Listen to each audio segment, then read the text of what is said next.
hari igitabo cy'imyizerere, igitabo cyitwa Bibiliya. Iki gitabo abantu bose bakigenderaho. Iki gitabo abantu bose, abakristo ndetse n'indi myizerere itandukanye, aba bose bakigenderaho mu buryo bw'iyobokamana, abandi bakakifashisha muri pratique n'ibindi. Iki gitabo ese gishobora kuba kivuga ku mafaranga? Iki gitabo abakristo benshi ko aricyo bagenderaho, kiba kitavuga ku mafaranga, ahari cyaba kibeshya.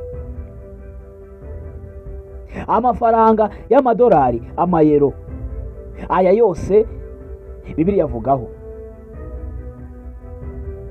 Bibiliya ubwayo ivuga iki ku mafaranga? Ese umuntu wizeye Imana akwiye kuba umukene? Ese ubutunzi ubwabwo ni umugisha cyangwa ni umuvumo? Mu nyigisho za Bibiliya zose, Bibiliya ivuga ibintu bijyanye n'amafaranga inshuro zirenga 800. Bibiliya ivuga ifeza, izahabu, ubutunzi, amaturo n'ibindi. Ibi byinshi Bibiliya bivugaho. Ariko nyuma ya byose Bibiliya ivuga ijuru cyangwa umuriro w'iteka. Umubwiriza ibice 5 umurongo wa 10 hari ijambo rigira riti: ukunda amafaranga ntazahabwa amafaranga. Wagize neza kutwumva, ibuka kumanuka hasi ukaninzogera, ukore subscribe, ukore share na comment. Urwandiko rwa mbere Pawulo yandikiye Timoteyo ibice 6 umurongo wa 10 yagize ati: urukundo rw'amafaranga ni umuzi w'ibibi byose. Umugabo witwa Yesu Kristo w'i Nazareti ubwe mu migani 38 ayigishije mu bitabo 4 by'ubutumwa bwiza: igitabo cya Matayo, igitabo cya Mariko, igitabo cya Luka, igitabo cya Yohana. Mu migani 38 16 muri yo yerekeye imikoreshereze y'amafaranga, nka wa mugani w'umugaragu wizeye, uw'umusamariyakazi mwiza, umwamikazi wateje amafaranga. Ibi byose byerekana isano iri hagati y'umutima n'amafaranga. Umugabo witwa Yuda Isikariyote yagurishije umwami we Yesu Kristo ibiceri 30 by'amafaranga ubwo yamusomaga ako kanya agafatwa. Ubwayo Bibiliya nivuga ko kuba umukire ari icyaha. Bibiliya ubwayo nivuga ko kuba umukire ari icyaha, ahubwo ikibazwa ni ikintu wakize, ukuntu ukoresha ubutunzi bwawe n'icyo umutima wawe uhubukiye. Umukire ntahita yinjira mu bwami bw'Imana. Byoroshye kwingamiya icisha mu mwenge w'urushinge. Ubutumwa bwa Mariko ibice 10 umurongo wa 25. Imana niyiha umuntu ubushobozi bwo gutunga no kugubwa neza.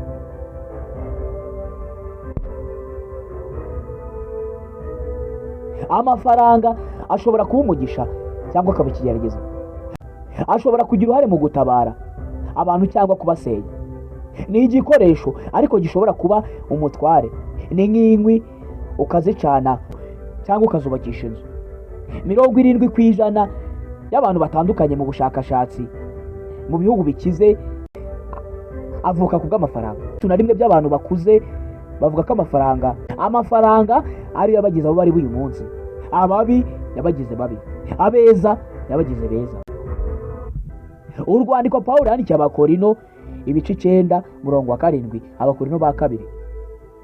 Bibiliya avuga ngo Imana ikunda utanga yishimye. Hari ibice 5 Bibiliya ivugamo amafaranga. Timoteyo wa mbere ibice 6 umurongo wa 10 Bibiliya agira ati: urukundo rw'amafaranga ni umuzi w'ibi byose. Umubwiriza ibice 10 umurongo wa 19. Amafaranga asubiza byose. Ubutumwa bwiza bwa Yesu uko bwanditswe na Matayo ibice 6 umurongo wa 22. Ntushobora gukorera Imana n'amafaranga icyarimwe.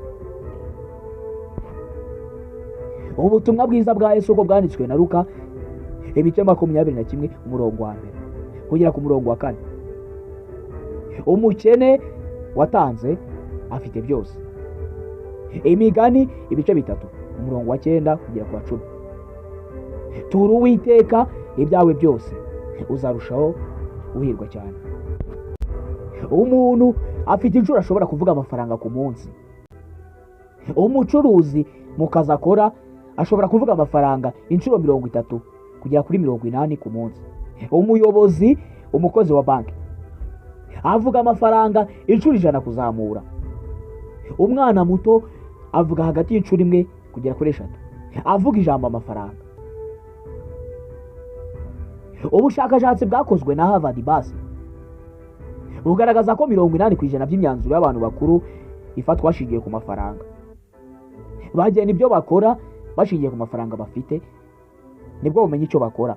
Muri scientific average, umuntu mukuru avuga amafaranga inshuro 16,000 kugera ku nshuro 20,000 ku munsi.